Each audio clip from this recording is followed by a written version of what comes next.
नमस्ते दोस्तों, cook with Pushpa में आपका स्वागत है। होली का त्योहार हो और घर में कुछ मीठा ना बने, ऐसा तो हो ही नहीं सकता। गुंजिया और मालपुए तो हम हर साल बनाते ही हैं, लेकिन इस बार मैंने सोचा क्यों ना कुछ हटके बनाया जाए। तो चलिए दोस्तों, शुरू करते हैं आज की मज़ेदार और बहुत ही टेस्टी रेसिपी बनाना। आज मैं आपके लिए लेकर आई हूँ कच्चे नारियल और दूध से बनी एक ऐसी शानदार रेसिपी जिसे बनाना जितना आसान है, खाने में उतनी ही लाजवाब है। यकीन मानिए, इस होली पर जो भी इसे खाएगा रेसिपी पूछे बिना नहीं जाएगा। तो दोस्तों, इस रेसिपी को बनाने के लिए मैंने एक सूखा नारियल लिया है, जिसे मैंने इस तरह से पतला पतला लंबाई में कट कर लिया है। अब हम इसमें डाल देंगे 1 कप जो फुल क्रीम दूध होता है, उस दूध को डाल देंगे। दूध के साथ जब हम इसे पकाएंगे ना, तो सारे ही दूध को ये एब्जॉर्ब कर लेगा और ये दोनों चीज़ मिक्स होकर इतनी ज़्यादा टेस्टी रेसिपी बनेगी ना कि आपने पहले नहीं खाई होगी। इस होली पर इस रेसिपी को ज़रूर बनाइए। बाहर से आपको लाने की ज़रूरत नहीं पड़ेगी, घर पर ही आप बहुत सस्ते में इस रेसिपी को बना सकते हो। तो देख सकते हैं इसमें उबाल आने लगा है। जैसे जैसे हम इसे पका रहे हैं, दूध गाढ़ा हो रहा है और अब पूरी तरह से दूध को इसने सोख लिया है नारियल ने। अब हम गैस को ऑफ कर देंगे और गैस को ऑफ करने के बाद इस नारियल को थोड़ा सा हम ठंडा करेंगे। ज़्यादा ठंडा नहीं करना है, बस हल्का सा हमें इसे ठंडा करना है। और जितनी देर में ये ठंडा हो रहा है, उतनी देर में ले लेंगे हम एक छोटा सा मिक्सी का जार। इसमें डाल देंगे 10 से 12 बादाम और साथ में ही थोड़े से काजू भी डाल देंगे। अपनी पसंद के अकॉर्डिंग कम ज़्यादा रख सकते हो। 3 से 4 इसमें हम हरी इलायची डाल देंगे फ्लेवर के लिए और इन्हें हम पीस कर रेडी कर लेंगे। एकदम बारीक मैंने इन्हें पीस कर रेडी किया है, देख सकते हैं आप। चलिए इसे रखते हैं साइड में। इतनी देर में हमारा ये नारियल भी ठंडा हो चुका है। अब इसे हम पीसेंगे। पीसने के लिए ले लेंगे एक मिक्सी का जार, क्योंकि नारियल काफ़ी ज़्यादा सॉफ्ट है, इसमें हमें कुछ और चीज़ डालने की ज़रूरत नहीं है। ऐसे ही इसे आपको पीस कर रेडी करना है। और अगर आपको इसे पीसते वक्त ज़रूरत हो तो इसमें थोड़ा बहुत आप दूध ही डालिएगा, पानी का इस्तेमाल बिल्कुल मत करना। और इस तरह से इसे एकदम बारीक हमें पीस कर रेडी करना है। देख सकते हैं एकदम बुरादा जैसा ये बन गया है हमारा। चलिए इसे एक प्लेट में निकाल लेते हैं और इसे आप चेक भी कर सकते हैं, इसमें कोई मोटा टुकड़ा तो नहीं है। इस तरह से मैंने इसे पीस कर रेडी कर लिया है। आपको इसमें दूध पानी कुछ भी ऐड नहीं करना है, ऐसे ही आपको पीस लेना है। तो इस तरह से इसका बुरादा जैसा बनकर रेडी हो चुका है। चलिए इसे डाल देंगे हम एक पैन में या फिर कढ़ाई में। फ्लेम को रखेंगे लो और इसकी करनी है हमें अच्छे से भुनाई, क्योंकि दोस्तों एक बार बनाकर इस रेसिपी को आप महीनों के लिए स्टोर भी कर सकते हो, बिल्कुल ख़राब नहीं होगी और किसी भी तीज त्योहार पर बना सकते हो। होली पर इसे आप ज़रूर बनाइएगा, एकदम डिफरेंट लगेगी, सभी को बेहद पसंद आएगी। जो भी खाएगा आपकी तारीफ़ ज़रूर करेगा इस रेसिपी को खाने के बाद। तो इस तरह से इसे भून लिया है मैंने और इसका कलर भी हल्का सा चेंज हो चुका है। जो हमने पाउडर बनाया था उस पाउडर को इस वक्त इसमें हम डाल देंगे और मिक्स कर लेंगे इस तरह से। तो दोस्तों अच्छे से इसे आपको मिक्स करते हुए लो फ्लेम पर भूनना है। इसे हमें इस तरह से चलाते हुए भूनना है जिससे कि इसकी सारी नमी निकल जाए। तो चलिए इसे रखते हैं अभी के लिए हम साइड में। और इतनी देर में हम एक कढ़ाई या पैन में 1 कप चीनी डाल देंगे और चीनी के साथ ही हम इसमें डाल देंगे लगभग आधा कप पानी। तो चीनी का हाफ पानी डालना है और लगातार लो फ्लेम पर चलाते हुए हम इसे मेल्ट करेंगे। तो फ्लेम को लो ही रखें। और अगर आप चीनी का इस्तेमाल नहीं करना चाहते हो, इसकी जगह आप मिश्री का पाउडर ले सकते हो। मिश्री के पाउडर में आपको थोड़ा सा पानी डालकर इस तरह से चलाते हुए मिक्स करना है। तो दोस्तों इस तरह से मैंने चीनी को मेल्ट कर लिया है, फ्लेम को लो रखा था मैंने। और दोस्तों अब हम क्या करेंगे, इसमें डाल देंगे थोड़ा थोड़ा करके दूध, क्योंकि जो चीनी होती है उसमें थोड़ी बहुत अगर गंदगी होती है तो इस प्रोसेस को करने से निकल जाती है। यानी जो चीनी में कालापन होता है उसको निकालने के लिए मैं इस प्रोसेस को कर रही हूँ। जैसे ही चीनी मेल्ट हो जाए तो इसमें 2-2 चम्मच करके दूध को डालते जाएं।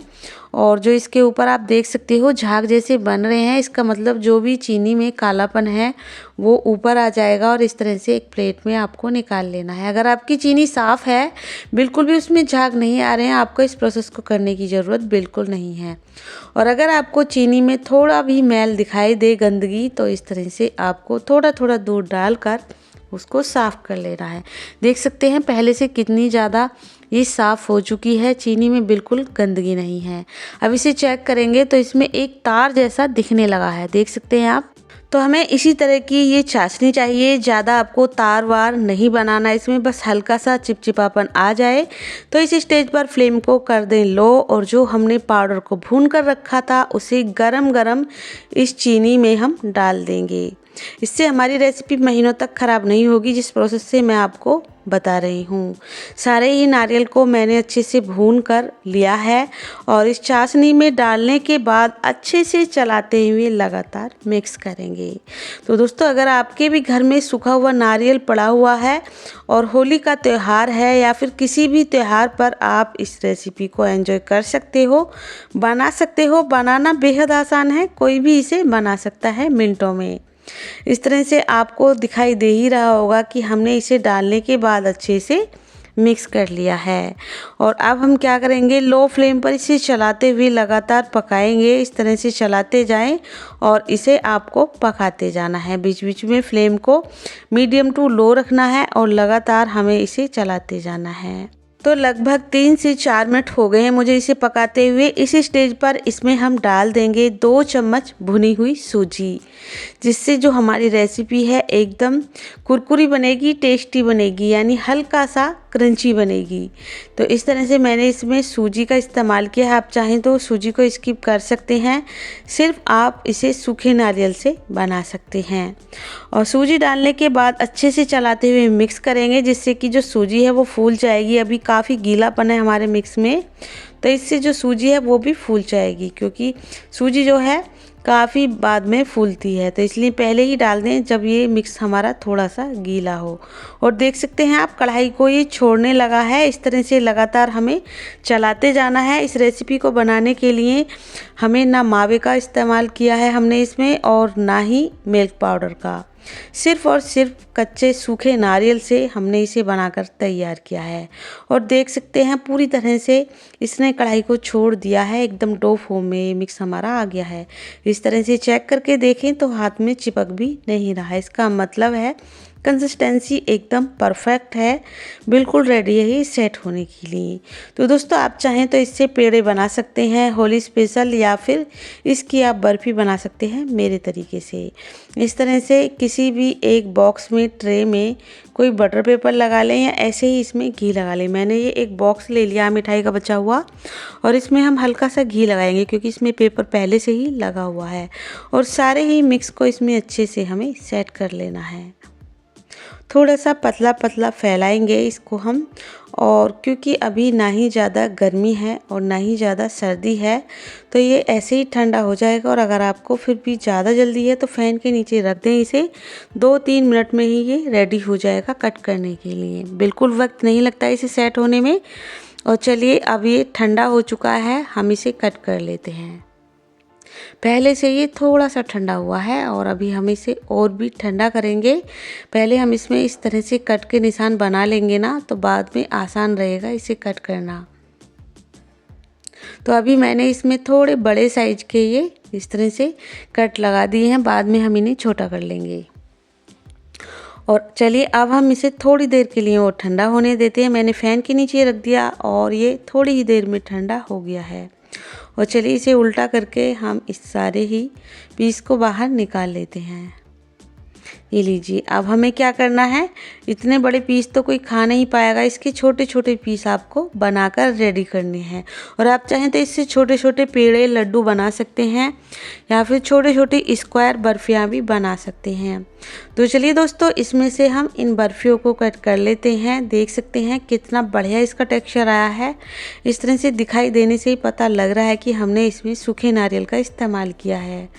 और चलिए, अपने हिसाब से अगर आप बच्चों के लिए इस रेसिपी को बना रहे हैं, आपके घर में भी बच्चे हैं, तो आपको क्या करना है, छोटे छोटे इसके पीस बनाकर रेडी करने हैं। तो ऐसे ही पीस बना ले। मैंने एक पीस से 2-3 पीस बनाकर रेडी कर लिए हैं।